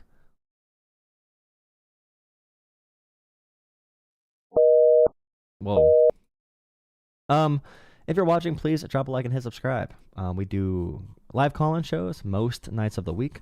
Please drop a like and subscribe. If you want to donate, you can become a channel member for $3 a month on YouTube. Become a patron. Donate to Venmo or Cash App at Jolah Politics or PayPal. Venmo, Cash App, or PayPal. I appreciate all the support. Thank you for liking and subscribing. Thank you for the viewership. We're at 350 viewers right now.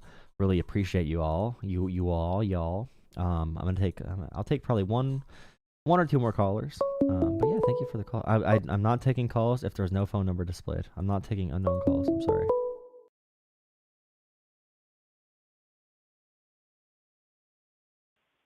Hello. Howdy. Howdy, what's up?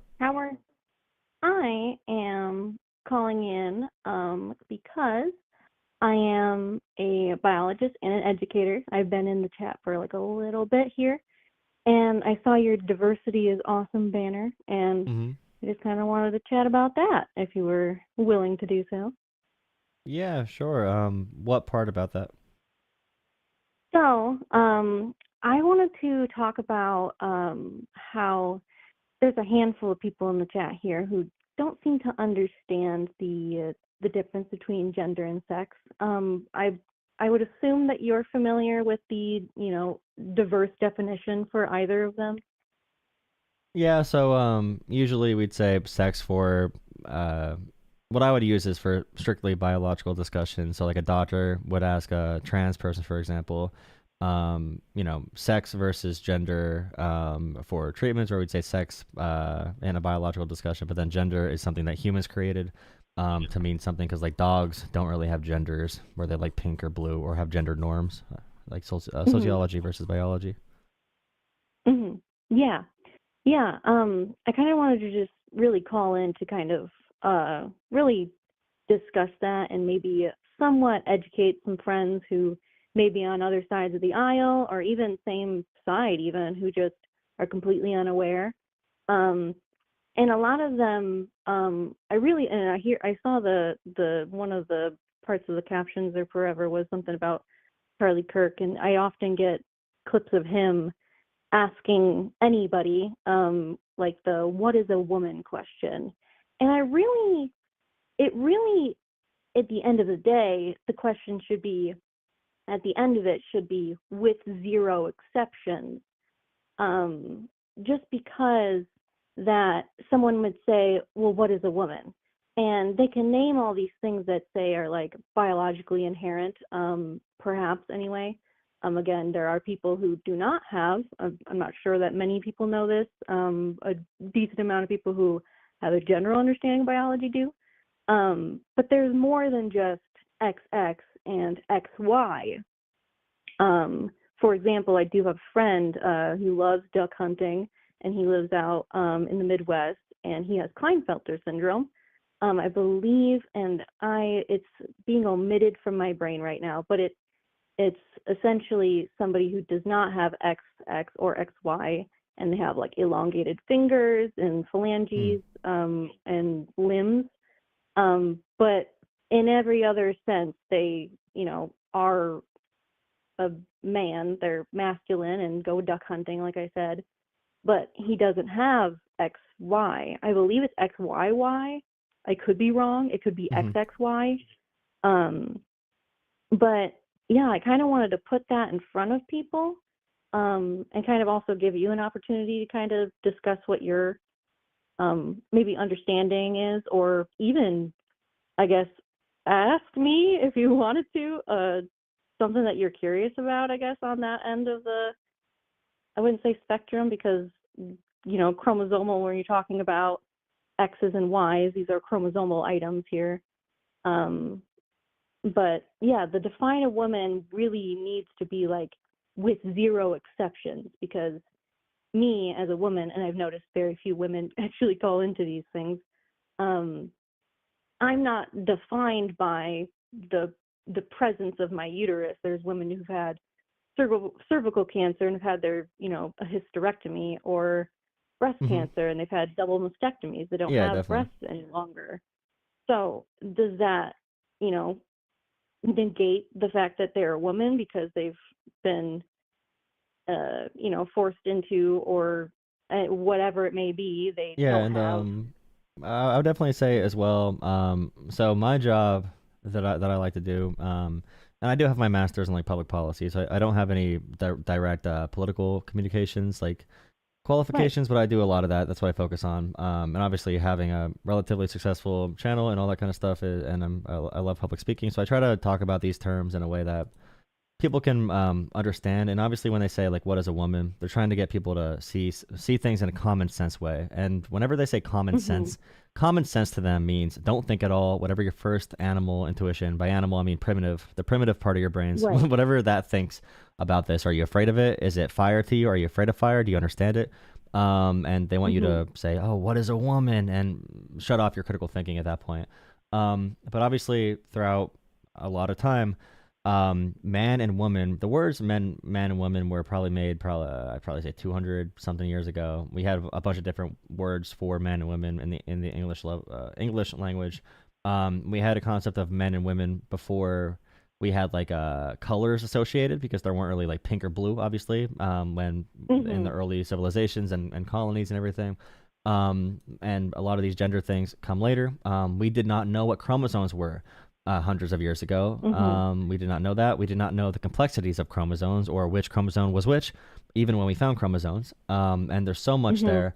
And then the new revelations in technology would be, they've tried doing like brain scans in different people to say, well, if someone can be, and I know it's not 100%, no one's like 100% like born female. That's not the exact wording of it, but biology basically is never 100%. Yeah, and like the brains, like the brain scans where it's like 100%.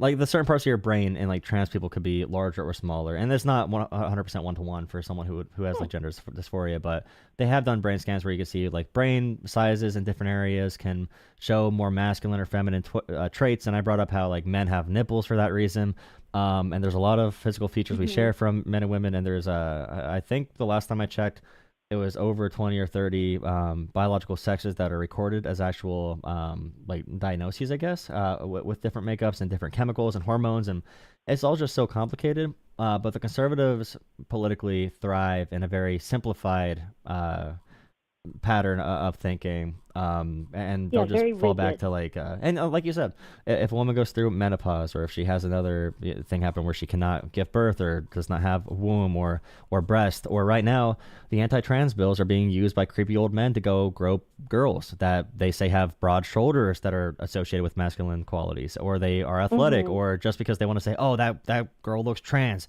and they want to now do a genital test or whatever, and it's opening the grounds for abuse. And the final point I'll say is just that many people, and yeah, usually it's men calling in, probably 90 higher than 90%, because men love giving dumb opinions, including me. But yeah, the whole thing with all the people who were completely anti-Me Too, who talk bad about every single person who comes out about being abused. They always see the woman as wrong in situations. They think women can't be president. They think women should not be flying planes. Women can't do anything. Those same people, once it comes to trans people, now they're going to weaponize keeping women safe to attack trans people. So they only find value in women when they can find value in attacking other people, or if they can use women to subjugate and oppress other women. So. Yeah, and I've been noticing this, especially too when it comes to especially, I feel like this is also just a result of the current president as well, is just name calling and insult throwing. And it was particularly interesting to see that this concern for womanhood and femininity and protecting women, although when it comes to women they don't like, they call them masculine. And like Michelle Obama's a man and a gorilla, and just like, and it's like, okay, well, are you, what, it boggles my mind how like they can try to use these masculine features or whatever it may be to then attack a woman, but then when there is a trans woman or whatever it may be, they decide to attack them with the fact of like attack them with femininity and feminine traits, which is so strange to me. And it's really interesting to see how, like personally, I'm getting my master's in education and I have my undergraduate in biology, and it's really interesting to see, and kind of in my experience of education, particularly, it's all within the public sector in terms of like informal learning. I'm not in a classroom. I'm not a classroom teacher. Mm-hmm. I'm going into like museums. I work under the National Science Foundation, and just kind of showing really, we're out in nature. Here's a tree. Let me tell you about it. And that's really my form of education. So it's just experiential, especially like field experience education. So when it comes to individuals who are just like, it seems like underprivileged in the access to information like this, like how complicated gender and sex is in general, let alone the historical implications of that, is to me almost exciting, because then it gives me an opportunity to give that person a learning experience, which is kind of why I've called in as well, to kind of give people that perspective that there is more learning to be done, that what they might know or not know, particularly in the sense of, yes, gender and gender studies and sex studies.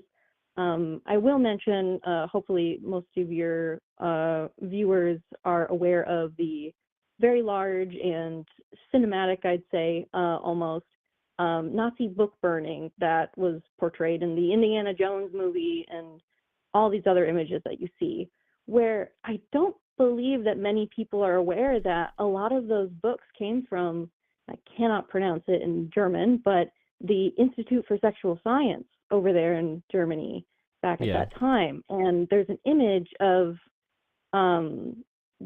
gender nonconforming, I'll say, people out front, trans women, trans men, or whatever.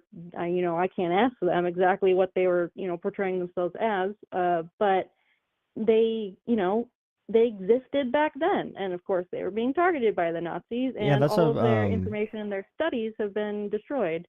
Yeah, that was a big thing, actually. Before the rise of Nazi Germany, they were like one of the most pro-gay places on the planet, or LGBT places on the planet. And that's one reason that the Nazi Party was able to gain power. People blame the Great Depression, which was largely true. But the trans issues and Jewish people were blamed for trans people, and also race issues and multiculturalism. The same arguments, it's kind of funny.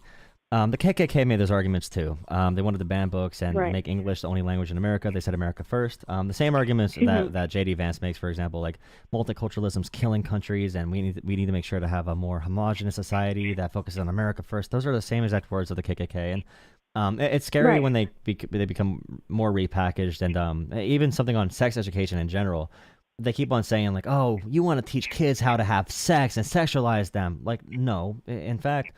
Sex education helps protect kids from being sexualized. It helps protect kids who are being abused, so they know what's happening to them, so they know who to contact, and they understand their own bodies, because many kids are just taken advantage of before they really understand that. They don't know they're abused until later, and that's why in red states, there's higher rates of teenage pregnancy, higher rates of STI and STDs, there's higher rates of child sexual abuse, and there's a reason for that, because they don't teach about sex education. And conservatives, the thing is, they think that sex is inherently sexual. It needs to be inherently sexual if you tell kids about sex. They are the ones who project their insecurities on people. Or I talked to someone earlier, and he's like, "We don't want to see the gays in public kissing because my kids can be gay." It's like, if you have insecurities where you see men kissing and you feel so insecure that you need to have a breakdown, there's something you have to deal with by yourself. And I told that person that, and he he acted kind of confident.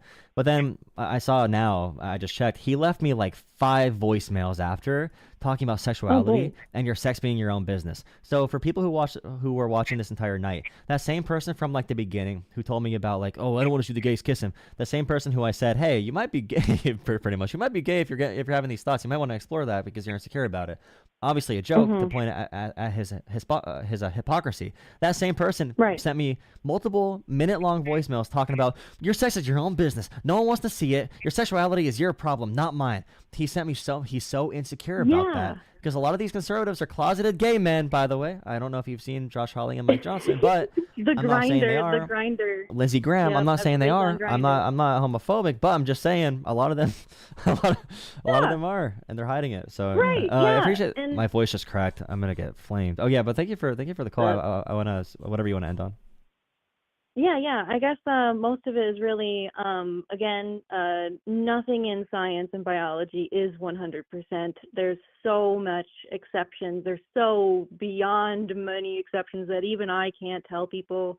There's been people who are gender nonconforming for eons. I mean, even in, I currently live nearby a native reservation, and they have in their language, the Anishinaabe language, they're really quote unquote gendered, like vocabulary is not necessarily like, it's like man presenting woman or something of the like, or, a womanly, feminine man, like it's in their language that has been involved, like, here for eons or thousands of years.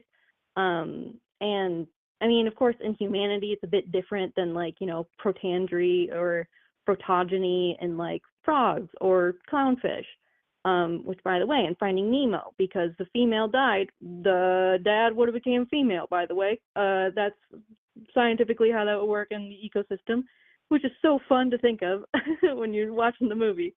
But the term, and like the comment that person made as well, that your sex is your own business. Then how do we talk about Eleanor Roosevelt? Then how do we talk about, George Washington having a wife? Those then obviously then makes the point that those people are straight because they've been married to a person of the opposite gender. So it's very clear what their sexuality is. Because if you don't talk about Eleanor Roosevelt, then you just try to use her as a monolith. Then why? Why is she important? Oh, she was married to President Roosevelt. And they talk about like that brings up the sexuality part of it. So it's not, I mean, like you said, it protects children. Talk about it. I didn't learn about what consent was until well after middle school and well after my first few sexual assault instances that I didn't really realize was sexual assault until many years later after that. So it's very important. And again, biology is not 100%. There's so much self-education that is available for everybody to learn more about both gender and sex. And there's nothing like gay people or trans people want more than to live in a world where you could just say like, hey, by the way, my husband, if you're a man, or my wife or whatever. There's nothing they want more than just have it be normal. It's like they don't want to have pride parades for all of eternity. It's about the rights being attacked constantly. And also people that would be like identify as omnisexual, and I talk about my boyfriend. I usually say partner, just so that because I am omnisexual, which is similar to pansexual, but it's basically like pansexual. It doesn't really care how a person identifies. Me, I do. And it's like bisexual, but it's outside of the binary. It's not just the two, man and woman. It's outside of that. Yeah, we're gonna keep it simple for them though. When I talk about it, I'm gonna keep it very simple because I don't want them to have the multi-layered words because that's we're gonna make sure we're gonna make sure that they can handle just like gay people first, and then we're gonna talk about okay, we're bisexual, then okay, we'll ease them along different things. Right, to give them more and more. It's like saying chemistry and then going into deoxyribonucleic acids and then going crazy. And they just think it's cringe too. They don't think that very very deep into it. So it's a vibes thing. Usually you can just say, hey, come on, how about you just be a cool guy who wants people to have rights? Like that's usually the the argument. And also, people in chat, when someone says like they don't realize they were sexually assaulted or whatever, it does not always mean that a woman was. I mean, sometimes it means a woman was like actually like fully raped, but also many the majority of women. To even share exactly what happened. But I was just gonna say this really quick, like the majority of women, like even family members or friends or whatever, like there could be just old people groping like all the time or looking at them weird, or gym teachers or whatever. Like people are freaking creeps, and a lot of young girls don't realize how they're being sexualized at the age of 10. And higher, like once puberty starts, or even before, for some people, like I mean, whether they like it or not. And there are some women who say a lot about young boys. He's gonna be a lady killer when he grows up. There's a lot of expectations we set. It's mostly gonna be done to women, but it's done to every child through puberty. And the idea we're gonna give kids no tools to handle that is absolutely insane. And if you guys have trauma, that's fine. We have to be able to talk about it and be able to find solutions to make sure other kids don't go through things that we went through. Right. Yeah. In my case, it was that I was dating someone at the age of 14, and they forced themselves upon me, even though I said no, and it was very painful. And he goes, "Oh, I didn't know it would hurt," and then walked away while I was kind of wincing there in pain for a little while. But then it took me until 14. That would have been 2012, and it took me until 2019 to realize, oh my God, that was sexual assault. Like. It was a shower thought, actually, and that person also kept interacting with me and trying to contact me via social media. So I finally was like, you know what you did to me was actually not good. And then he, of course, berated me, was like, well, I bought a house for my mom and I'm doing this and you suck. And I was like, that's not really what I meant, but just stop trying to reach out to me for that reason. So that's a reason how like someone could not realize that what happened to you was wrong and assault, because again I was 14 and I felt like I was dating somebody. We were a boyfriend girlfriend at the time, so I thought that was like, oh, that's normal or whatever. And like even Vine days, back in the Vine days, there was a controversy of one of the Vine like MagCon guys that.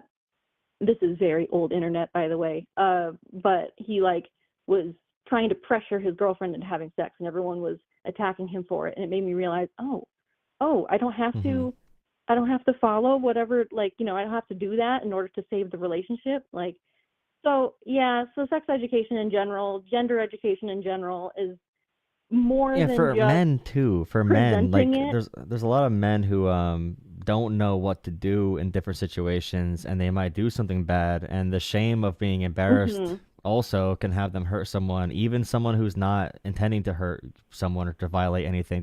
They actually, like, many people just don't know better, and then they might do something and they feel shame. They don't even want to ask if it was bad, and at that point that person's relationship with sex is also ruined, which also is going to hurt men and also the women that they interact with. So like a big part of this, big part of feminism that I actually think a lot of college students and stuff leave out, because there is some misandry and like there is some issues with that. There's a whole area of feminism that helps men also, like the toxic masculinity. I don't use that term because men think it's cringe again, but men would be in favor of it because they talk all the time about hiding their emotions and the male suicide rate's higher. It's like, well, like actual feminists would address that very strongly actually, because they would say, well, men should not hide their emotions. But the same men that cry about the suicide rate, which is definitely a problem, those same men are going to be the same ones to say if you talk about stuff or be emotional that you're a cringy cuck crybaby beta. So and all those internet buzzwords there, and I think the internet has a huge responsibility for all that too. So but I'm just hoping that kind of not to complete open someone's mind like beyond a shadow of a doubt, but give them a little bit of a, oh, I never thought about that, or oh, I've never considered that before, maybe I should look into that. Like a little bit of self-education, inspiration for people, not trying to attack, target anybody, like, and let alone yelling and calling people names and saying they hope someone gets raped is crazy, or suggesting that you've been raped in the past is crazy. The internet's a wild place. I mean, and especially when you open yourself up to it. So I highly, I have high respect for you to even like do this, and open don't look at the yourself up comments. to these people. Do not look at the comments when you. Right, yeah. I'm sure there's plenty of people commenting and saying some crazy, terrible things about me, which is, knowing that I'm a woman and I'm not a straight woman and has a victim of sexual assault. And I mean, all these things, science, whatever. But, I grew up with all boys. I was the only girl in my family. Like, I've dealt with facetious grandpa and just misogyny and all this crazy stuff, and I came out the other end, and I'm just hoping everybody else can, like, kind of educate themselves about all these things. And I am 100% willing to not necessarily have a debate, but like really have an open conversation where everybody, myself included, can learn something. Like, I want to learn about why you think that and why you look at it that way and why you don't understand something. Yeah. Like, that's my favorite part of, like, okay, let me put myself in your shoes to see what you're missing and like where your blinders are at, where your perspective is, what I can't see from my perspective. That's so important. And like, that's another thing too, is that, I mean, I just saw some things like we can take turns and have a conversation, or I can talk louder than you. Like, we should just take turns and have the conversation, and maybe both of us should learn something from a conversation. It's kind of they don't want to learn anything. for conversations like argue. this. Right. Yeah. Right. Thank you for sharing, and thank you for the call. And thank you for watching as well. Like I said, don't look at the chat. But yeah. If we have any questions in the chat, we have a Discord as well. If you have a Discord, usually some people chatting in there every now and then. If you have a Discord, it's in your channel description. It's in your channel description? Okay, cool. Yep. Or it's in my video descriptions on my channel, or like the mods will drop the Discord in the chat every now and then. But I don't think you could open it on mobile. So yeah, the channel, the video descriptions are the best place. But yeah, thank you so much. I hope you have a great night. Yeah, absolutely. I'm going to go teach some children tomorrow morning about science outside in the outdoors. So I'm going to have a great day tomorrow. That does sound like a great day. Yeah, hopefully it's really good weather. We get nice out. Oh yeah, that's the best part, and like the Great Lakes watershed, basically. So anybody who's not been here, absolutely you should come here and take a visit. No matter what side of the aisle you're on, come outside and enjoy the great outdoors and learn a bit of something and see some cool stuff. And we don't have any poisonous rattlesnakes or anything venomous or anything dangerous. So get out here to somewhere out here in the Great Lakes watershed. We got something for you. Yeah, definitely. Thank you for the recommendation. But yeah, have a great day tomorrow. Thank you for calling. Yep, yeah, sure thing. That's to everybody who's saying bad things about me in the chat too. Come enjoy outdoors. Like, yeah, stop being so angry and sad, everyone. Me. Go outside. Right. Just enjoy the outdoors. Go. Literally, trees have been proven to like relieve some depression and like mental anxiety. So get out there, go hug a tree. Very literally, go hug a tree. Yeah, definitely. Yeah, thank you. Have a great night. Yeah, thanks, Jolah. You too.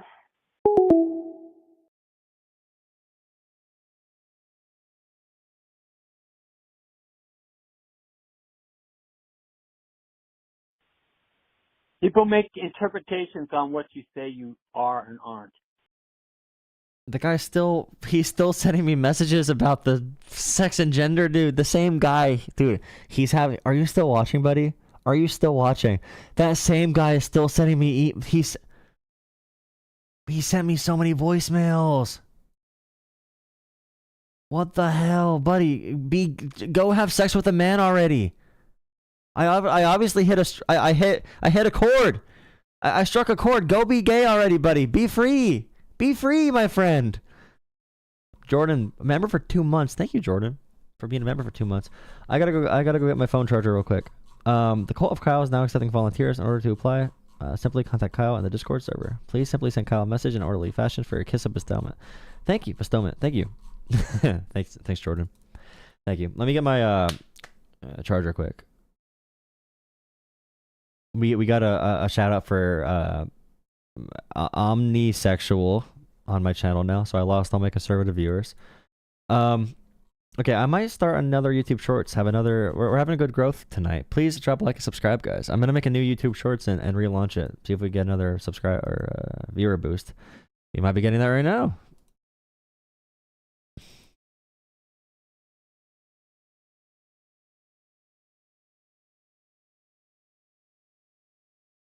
What do you enjoy calling callers when you get mad? The anti-LGBTQ rhetoric you use? Yes. Yes.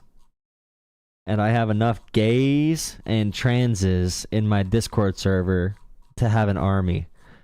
And they will protect me from cancellation. Like, subscribe, like, subscribe.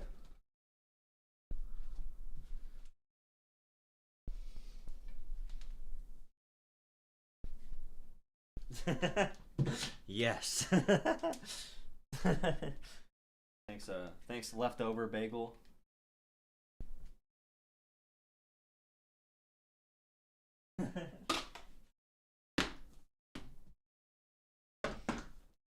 It's funny. The funniest part about the calling someone gay or something in that context is any person who's pro-gay and pro-LGBT in general knows what I'm doing. You know, the only people offended are conservatives because they don't realize I'm using irony to make fun of them and also to point out their own insecurities. And that's different from saying, like, for example, like, oh, I hit my foot. Oh, this is gay. Like, it's a very key reason why I say that. Like. And I know conservatives are not mad about it. They just want to cry about something, so they pretend to be upset. Famous last words. Nah, I'm confident. Also, if you become a member of the Discord, you can call in through Discord as well and talk to people in there. There might be someone in there waiting to talk, actually. Wait a second. What do I want to do? Please hit the like button. What do you guys think? I think I might do it.